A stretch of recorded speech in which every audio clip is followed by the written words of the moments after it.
Assalamualaikum warahmatullahi wabarakatuh. Selamat pagi. Kita ketemu lagi untuk membahas mengenai mata kuliah Total Quality Management yang kedua.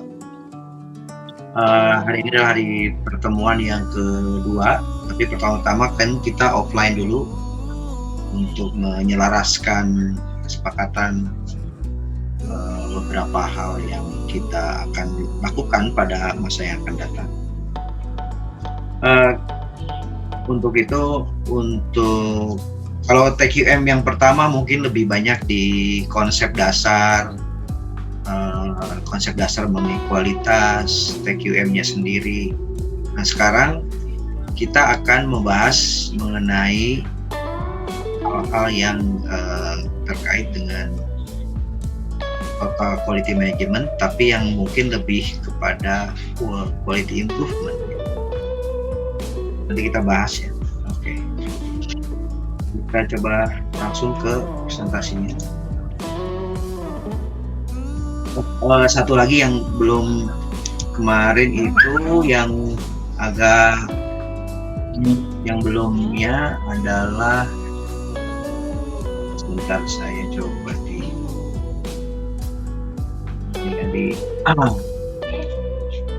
saya akan coba terangkan dulu sebelum kita beranjak ke sana terkait dengan posisi dari TQM itu sendiri.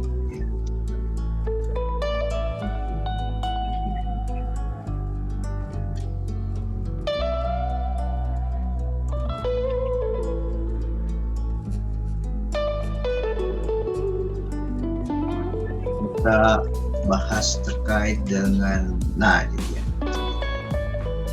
Jadi kita sudah mengenal mengenai quality, kemudian TQM 1 kan bahas mengenai kualitas itu apa, bagaimana perspektif kualitas, dimensi kualitas.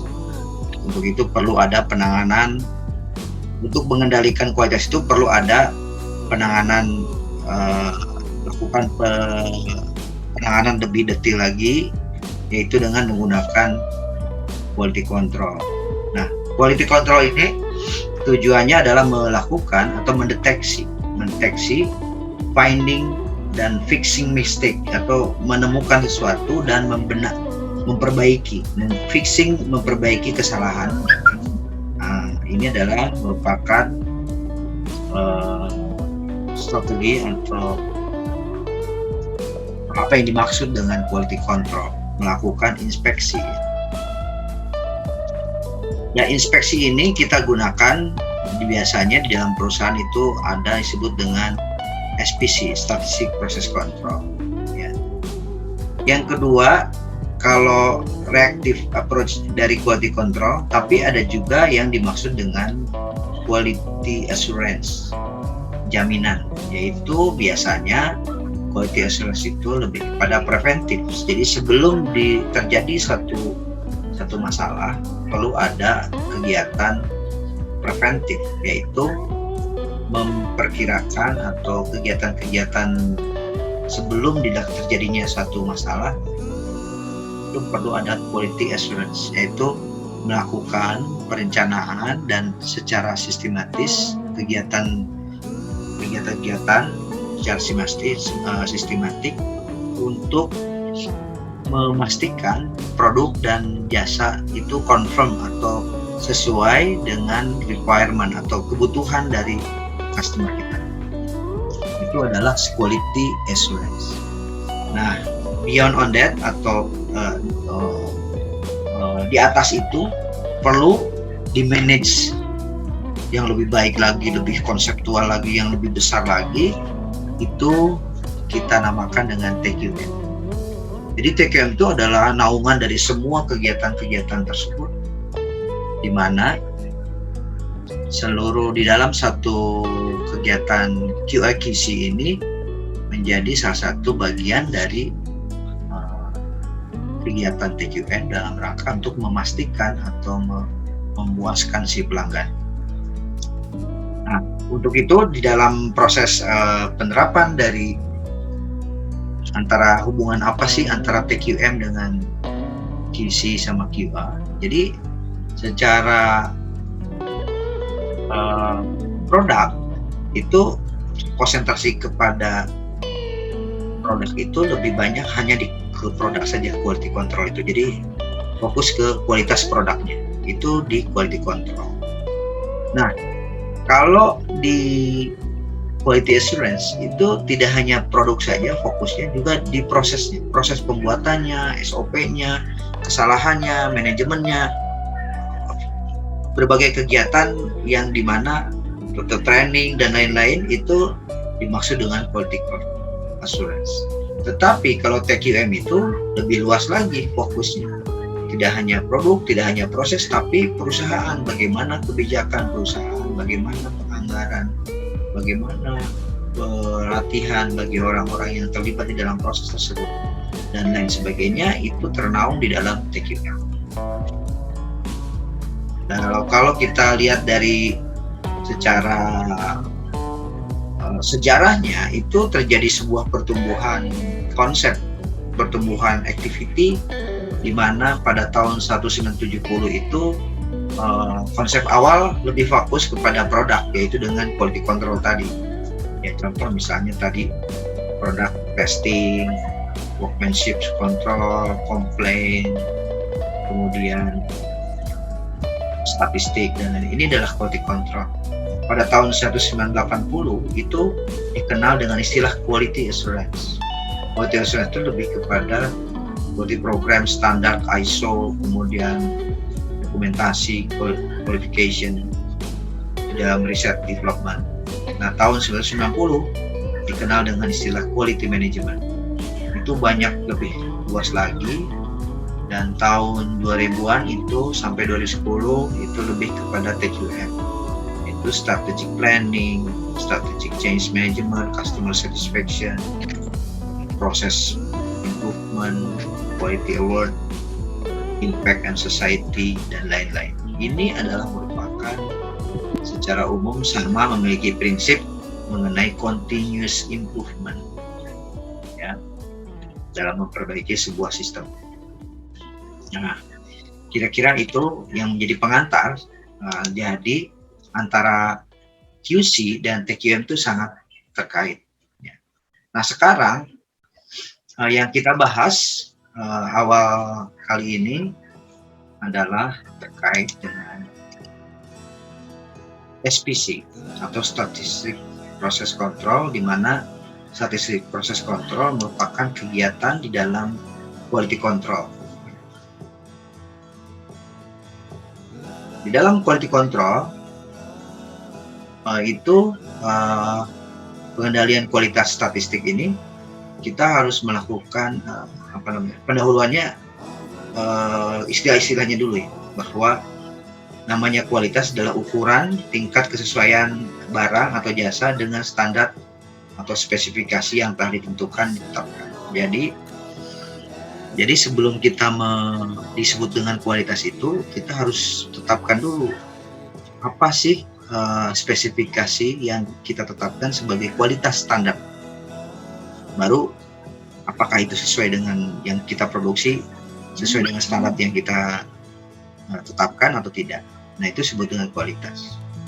Nah, kedua adalah bagaimana pengendalian kualitas statistik ini dilakukan, yaitu adalah ilmu yang mempelajari tentang teknik atau metode bagaimana mengendalikan kualitas berdasarkan prinsip-prinsip atau konsep-konsep statistik. Nah, ini kita akan bahas selanjutnya. Istilah berikutnya adalah terkait dengan variabel. variabel itu adalah merupakan karakteristik kualitas suatu produk dinyatakan dengan besaran yang dapat diukur. Contoh, panjang, berat, temperatur, itu variabel. Yang variabel adalah suatu hal-hal yang menjadi tolak ukur. Atribut. Nah, istilah atribut adalah karakteristik kualitas suatu produk yang dinyatakan dengan produk tersebut memenuhi kondisi tertentu. Bersifat dikotomi, jadi hanya ada dua kemungkinan, baik dan buruk, seperti kualitas cacat atau produk baik. Nah, itu adalah atribut. Jadi cacat, good or not good, itu adalah atribut. Dari tujuan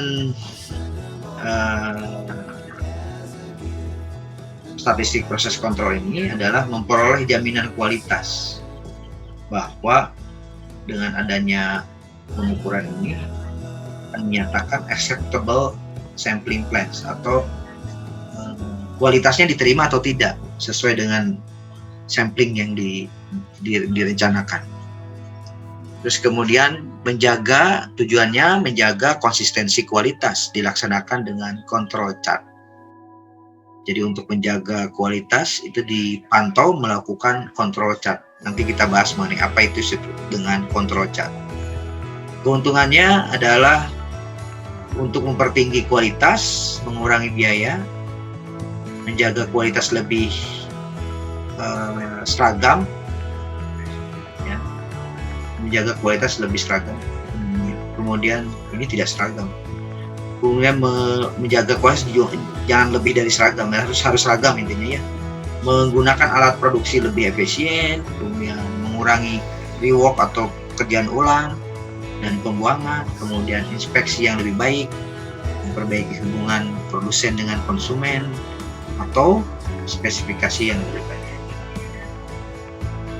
Statistik proses kontrol yang akan dipakai dalam pengendalian kualitas ini ada 7 macam atau 7 major tools yang dipakai untuk menerapkan dari pengendalian kualitas itu. Pertama, histogram. Kedua adalah Pareto chart. 3 adalah cause and effect diagram. 4 adalah defect concentration diagram. 5 adalah control chart. 6 adalah scatter diagram. 7 adalah check sheet. Nanti kita bahas satu-satu. Penggunaan data statistik dalam proses manufacturing ini dikerjakan pertama kali tahun 1931 di hasil karya adalah W.A. Seward. Seward ini seorang peneliti kualitas di dalam perusahaan Bell Telephone Laboratory. Ia menyatakan variabilitas dapat merupakan suatu kenyataan industri dalam hal dapat dipahami dengan produk, probability, dan statistik. Penggunaan data statistik dalam manufacturing itu terjadi ada variabel, kemudian probability, pemahaman pada sebuah kemungkinan, statistik, dan deviasi. Nah, ini hal-hal yang pasti akan terbiasa dengan proses statistik.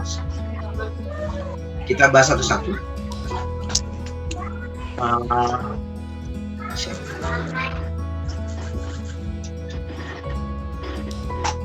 Siapa nih ya? Tolong di mute dulu suaranya. Saya lupa nih.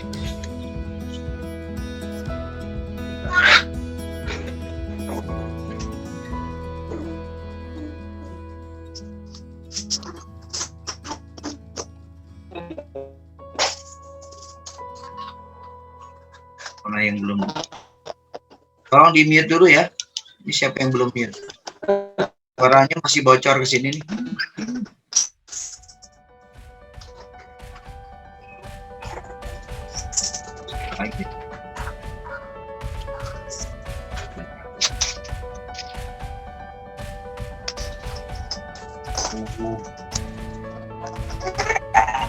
Nggak bisa ya? Koli Lanwar.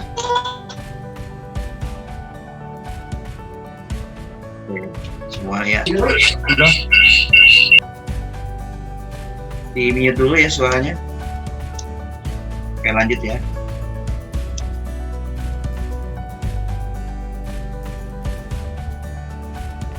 Terus kemudian pertama adalah pengenalan 7 alat pengendalian kualitas adalah pertama adalah diagram sebab akibat. Diagram sebab akibat ini atau dikenal dengan diagram tulang ikan tahun 1950 oleh Koru Ishikawa, orang Jepang. Ini di salah satunya adalah 7 alat statistik proses kontrol ini adalah untuk mengetahui, memisahkan sebab dari gejala. Fokus perhatian pada hal yang relevan dari setiap masalah. Ini contohnya misalnya problemnya apa? Misalnya gini, problemnya terlambat misalnya, sering terlambat. Kenapa sering terlambat? Misalnya ini karena disebabkan dibagi ada 4 nih, people, process, material, equipment, atau man, money, material, method, mesin misalnya, atau dan lain sebagainya. Ini contoh misalnya terlambat ke kampus. People, kenapa terlambat ke kampus? Bisa juga karena disebabkan, dibikin seperti ini aja, diproses. Kenapa terlambat ke kampus? Karena misalnya prosesnya adalah tidak memberikan alarm, tidak ada alarm. Kenapa tidak ada alarm? Karena belum, lupa misalnya. Kenapa kenapa lupa? Terus di why minimal 3 kali lah. Nanti ditelusuri sebabnya, masalahnya kenapa. Begitu pula dengan karena people kenapa terlambat? Karena misalnya ngantuk. Kenapa ngantuk? Karena tidak bergadang.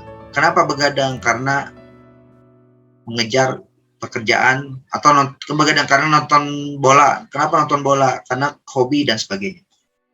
Equipment juga sama. Equipment karena motornya rusak. Kenapa motornya rusak? Karena apa? Terus kenapa?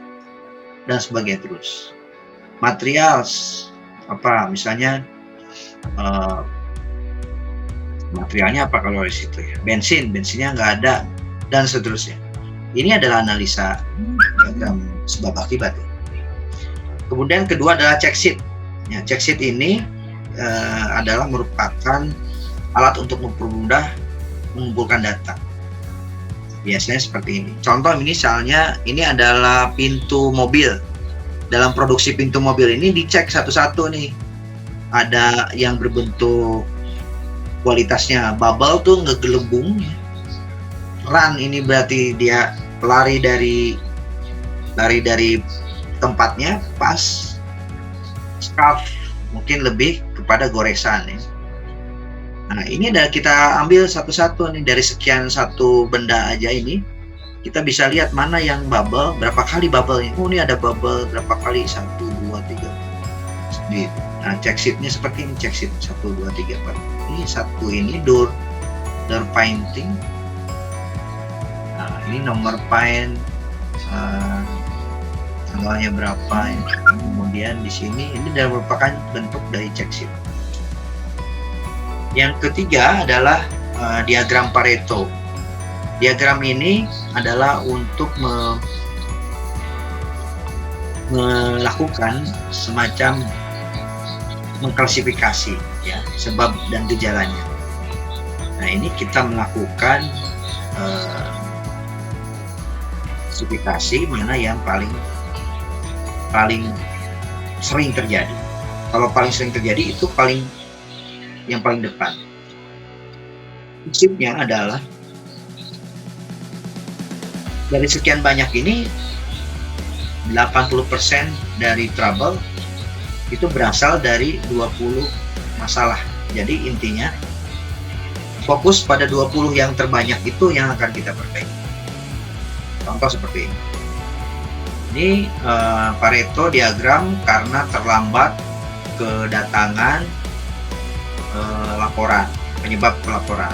Itu penyebab laporan terlambat itu misalnya karena traffic berapa kali, karena child care berarti kepada anak-anak, fokus kepada anak, pengurusin anak, kemudian public transportation karena perjalanan di umum ya, dan weather karena cuaca, oversleep karena jatuh, oversleep, kemudian emergency yang lain-lain. Itu traffic yang paling banyak. Jadi menurut ini adalah perbaiki yang paling banyak, 20% dari yang ini berapa banyak nih? Ambil sini 80%. Traffic dulu diperbaiki. Nah, traffic ini yang akan kita perbaiki, fokus kepada memperbaiki traffic dulu. Ini disebut dengan Pareto diagram. Keempat adalah run chart dan control chart. Run chart ini digunakan untuk mengidentifikasi kecenderungan atau tren. Apakah trennya kecenderungan naik atau turun? Atau dalam setiap proses selalu ada dua jenis variasi, yaitu tidak terelakkan ataupun dalam kondisi normal disebabkan oleh satu masalah. Ya, kemudian mendeteksi penyimpangan abnormal dari bentuk garis grafik. Ini contoh. Ya, apakah kalau rancat kan gini. Nah, kita lihat misalnya ada ukuran seperti median targetnya ini, ternyata ukuran hasil kualitasnya ada yang panjangnya bervariasi, naik turun itu dicek nih. Nah, ini dibuatlah rata-rata dan sebagainya. Ini adalah rancat. Kemudian, control chart ini lebih cenderung kepada melakukan guidance, batas kontrol atas dan kontrol bawah. Baik UCL tuh.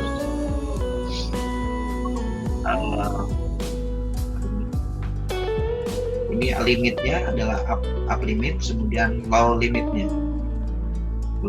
Up control limit sama up control low control limit. Jadi ini batas yang diizinkan untuk bisa diterima kualitasnya. Walaupun naik turun, tapi masih di bawah kontrol, itu masih mungkin diterima. Nah, bila terjadi luar kontrol, akan terjadi penyimpangan yang lebih dari. Nah, ini rata-ratanya.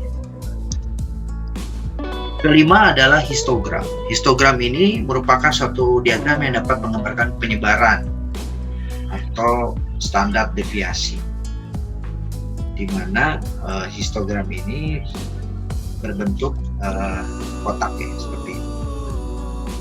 Ini adalah merupakan histogram bentuk batang, diagram batang seperti ini. Apa realisasi data yang ada di lapangan. Misalnya ini miles per gallon. Kalau ini frekuensi, ini berapa kali terjadinya pesanan untuk diantarkan. Histogram with normal curve, miles per gallon. Jadi berapa galon yang dikirim. Misalnya contoh ini perusahaan pengiriman pengiriman air aqua galon ya. Ya, ada yang ngirim 1 mile, ada yang 2 mile, ada 3 mile dan sebagainya. Frekuensi ini berapa kali? Ini satu kali, ini 2 kali. Oh, ada 2 kali. Ini yang 10 jaraknya 10 mile ada 2 kali. Kalau misalnya 13 mile, ini berarti ada 1 kali. 15 mile adalah 7 kali dan seterusnya. 20 ada yang lebih jauh lagi. Nah, ini kita petakan data tersebut dalam bentuk histogram seperti ini. Keenam adalah stratifikasi. Stratifikasi merupakan teknik pengelompokan data dalam kategori-kategori tertentu agar dapat menggambarkan permasalahan secara jelas sehingga kesimpulannya dapat diambil. Contoh, stratifikasi kelas atas, bawah, menengah, atau dalam bentuk rank dari 1 sekian sampai sekian, sekian sampai sekian. Itu adalah rank. Ketujuh adalah diagram scatter. Diagram scatter adalah 2 buah variabel yang sesuai yang dipetakan dalam sebuah diagram sebar atau scatter, hubungan antara titik satu dengan titik yang lain. Nah, ini diagram scatter ini. Tapi diagram scatter tidak hanya 2 dimensi ini aja, tapi bisa banyak dimensi. Nanti kita lihat nih berapa titik-titik ya, ini kecenderungan trennya bisa kelihatan. Nah, kira-kira itu yang menjadi dasar kita dalam melakukan proses satu improvement atau pendataan. Nah, ini adalah disebut dengan 7 tools. Jadi sebelum basic dalam TQM ini, kalian harus paham betul apa yang dimaksud dengan 7 tools tadi. Histogram, diagram Pareto, cause and effect diagram, dan sebagainya. Ini merupakan basic knowledge dari pengendalian kualitas atau TQM, Total Quality Management. Oke, ada pertanyaan? Sebelum kita lanjut ke nanti proses improvement-nya. Proses improvement.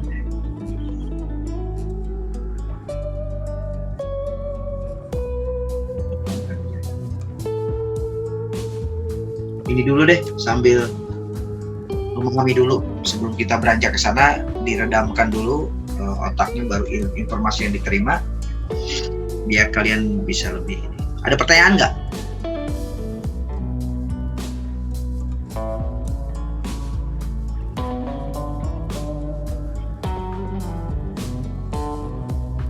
Ada pertanyaan?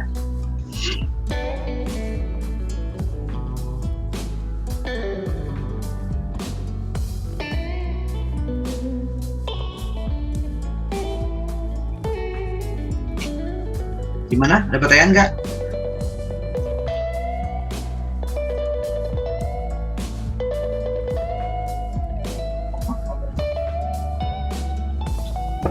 Nggak ada, Pak. Nggak ada? Oke. Sementara itu dulu. Nanti kita langsung lanjut ke tata letak pabrik ya. Terus nanti bisa kita sini sama aja ya. Kok nanti kita gimana, kita mau keluar dulu atau sambung lagi berapa detik kemudian? Lanjut. Biar saya maksudnya ke apa?